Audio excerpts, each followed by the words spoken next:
Hi, this is Bo Sox LA Clips, my YouTube account, but most of you know me as Peter.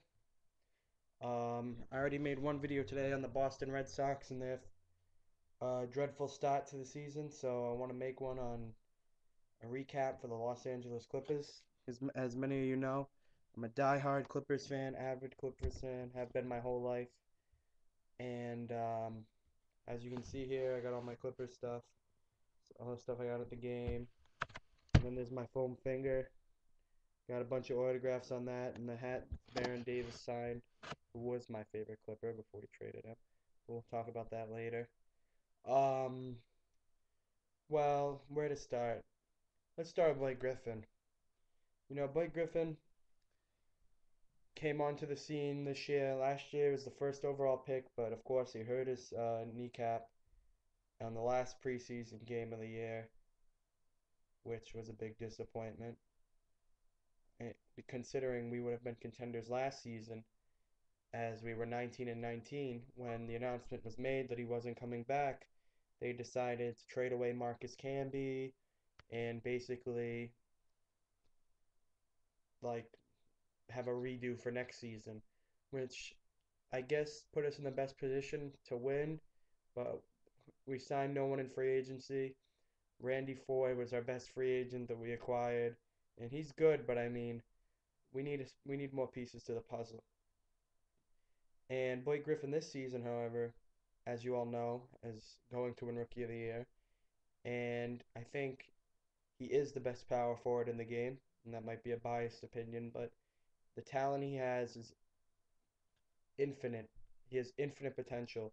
He's one of the most talented basketball players I've ever seen play the game.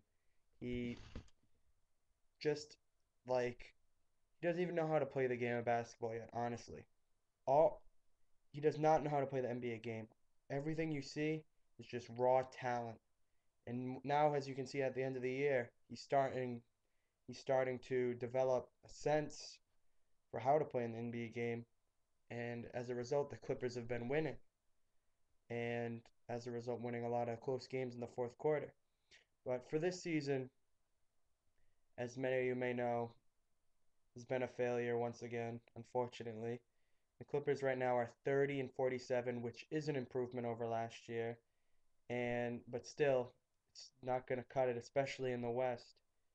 We um we had the worst start to the season at any NBA team. We were 1 and 10, and I think we went on to be like 2 and 16 or something awful like that. It was a terrible start. Eric Gordon came out the gate slow. We weren't playing defense. Baron Davis came into camp weighing 250 pounds when his game weight is 215, and it's just was a huge disappointment. But there was a lot of bright spots. I was saying Blake Griffin, who's been outstanding. DeAndre Jordan, who's one of my favorite players, has had a great year. She's really improved, and I think you can put a lot of that on Blake Griffin because Blake Griffin's work ethic runs rubs off on his teammates like DeAndre Jordan. And then another bright spot, which has been a surprise to me, is Eric Gordon. I knew he was going to be good, but I didn't think he'd be this good this soon. He's ninth in the league in scoring. Well, before his wrist injury, he was ninth in the league in scoring. But when the Clippers have him healthy, they can compete with any team in the West and East. Because I think only a few games ago, all five of the Clippers starters, they have only played like 6 games together all year. That's been another problem for the Clippers. Injuries. We need to stay healthy. And hopefully next season that can happen. We need Kaman if we don't trade him, which I think they're going to. Hopefully we'll re-sign DeAndre Jordan. I'd hate to see him go to another market because he's a great player. Mo Williams is all right. I like Baron Davis better. I love Baron. Um, Randy Foye has been really solid this season, and I was glad we picked him up. Ryan Gomes, as much as I love him as a Friar, we need to get a solid three player that can score. Al-Farouq Aminu, he's good. I didn't like the Clippers drafting him. I honestly wish we could would have drafted Gordon Hayward. I think Gordon Hayward would have fit our system better. I think he's the better scorer out of the two. That's one of the problems the Clippers have. They don't draft the right players for their team. They only draft players on talent, and then they walk out the door when their contract is up. They're not able to sign anyone. So hopefully we'll be able to sign DeAndre Jordan. Hopefully we'll sign Eric Gordon. And down the line, I don't think this will be a problem. I think we'll sign Blake Griffin to a long-term deal, especially if we can start winning. So yeah, as I said, this season was a failure for the Clippers. Um, Chris Kaman was hurt a lot. We have had inconsistency throughout, but we've had a lot of bright spots. I love the job Vinny Del Negro has been doing with the Clippers, the head coach. He's really developed a young talent like he did in Chicago with Derrick Rose, how he developed him into becoming a great point guard. He's done the same thing with Blake Griffin, letting him play his game by running the offense, keeping the tempo fast. DeAndre Jordan's really improved this season compared to his first two seasons. And once again, Eric Gordon, breakout year. He played great ball in Turkey for the Phoebus, and he carried it over to the NBA. So hopefully, what to look for next year, the Clippers just need to get a small forward. They're going to have plenty of cap space after dumping Baron Davis's contract in that trade. They don't have a first round pick. They don't need one this year. This is a very weak draft. It's and there's no one really out there for the Clippers to pick up. We need a small forward. The best player in the draft is arguably Derek Williams, who's a power forward, and we already have Blake Griffin.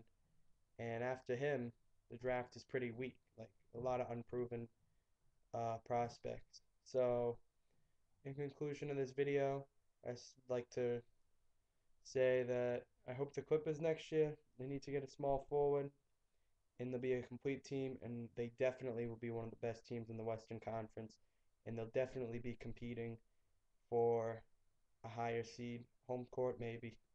And I know that might sound biased, but the Clippers have a real good team, just like the Thunder a few years ago. That's what I compare the Clippers to. The Thunder had all this young talent, and they were finally able to bring it together with Westbrook. I think we just need that one more piece.